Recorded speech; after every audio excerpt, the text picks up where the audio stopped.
जम्मू आ गए, दिल्ली आ गए, अलग अलग जगह पे आ गए और अभी सरकार उनको करेगी फिर से हम सेटल। मेरी बात समझ गए? क्या सबके साथ मर्डर हो जाता है? क्या सारी बहुएं जला के मार दी जाती?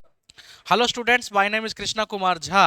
आज मैं आपके सामने एक बहुत ही हॉट टॉपिक लेके आया हूं जो स्टूडेंट अक्सर क्लास में पूछते हैं कि सर ये बताइए कि क्लैट ज़्यादा अच्छा है या फिर एलेट ज़्यादा अच्छा है। ठीक है, तो आज मैं इसका जवाब आपको इस वीडियो के थ्रू दूंगा और अगर आपको अच्छा लगेगा तो इसे ज़्यादा से ज़्यादा शेयर कर देना। ठीक है, देखिए क्लैट का मतलब क्या होता है? कॉमन लॉ एडमिशन टेस्ट, जिसके अंदर अब ये 1 दिसंबर को एग्जाम भी होगा इसका, और एलेट का एग्जाम जो है वो 8 दिसंबर को होगा। ठीक है, 8 दिसंबर को होगा।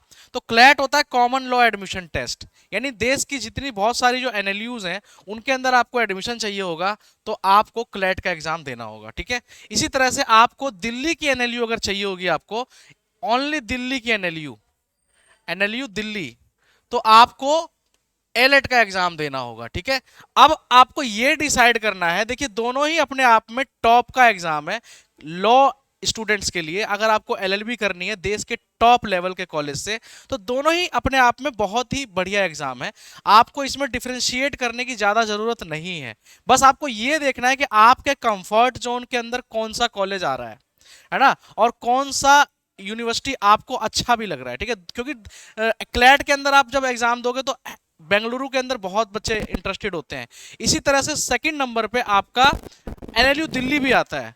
तो अगर नेशनल लॉ यूनिवर्सिटी दिल्ली में एडमिशन चाहिए तो आपको एलेट का एग्जाम देना चाहिए। ठीक है, और अगर बाकी आपको बेंगलुरु का चाहिए ओनली, अगर यही डिजायर है कि बेंगलुरु जाना है, तो आपको क्लैट का एग्जाम देना चाहिए। ठीक है, लेकिन अगर आपको ये देखना है कि क्लैट और एलेट के अंदर दोनों में से बढ़िया कौन है, तो आपको ये देखना है कि आपके कंफर्ट जोन में कौन सा कॉलेज पढ़ रहा है, क्योंकि दिल्ली का जो एनएलयू है वो भी सेकंड नंबर पे आता है। ठीक है, और फर्स्ट नंबर पे रैंकिंग एनआईआरएफ रैंकिंग के अकॉर्डिंग बेंगलुरु का जो कॉलेज है ना, बेंगलुरु की जो एनएलयू है वो जो है टॉप लेवल पे है। सेकंड नंबर पे दिल्ली का एनएलयू है। तो आपको अगर सेकंड नंबर पे अगर आपको देखना है तो आपको एनएलयू दिल्ली के लिए जाना है तो एलेट का एग्जाम आपको देना होगा। लेकिन डिफिकल्टी लेवल की मैं बात करूं, दोनों में से कौन सा एग्जाम ज्यादा डिफिकल्ट होता है, तो मैं आपको बात करूं कि वैसे तो इसके जो क्वेश्चन आता है इसका पैसेज बेस्ड बहुत ज्यादा होता है।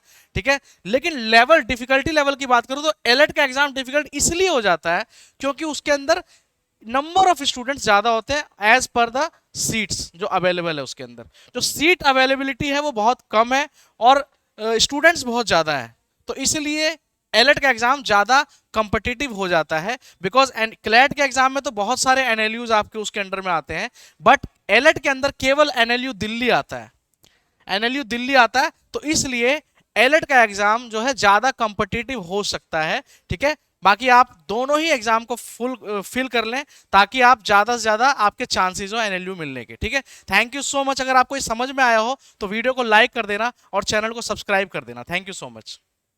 Subscribe for more content.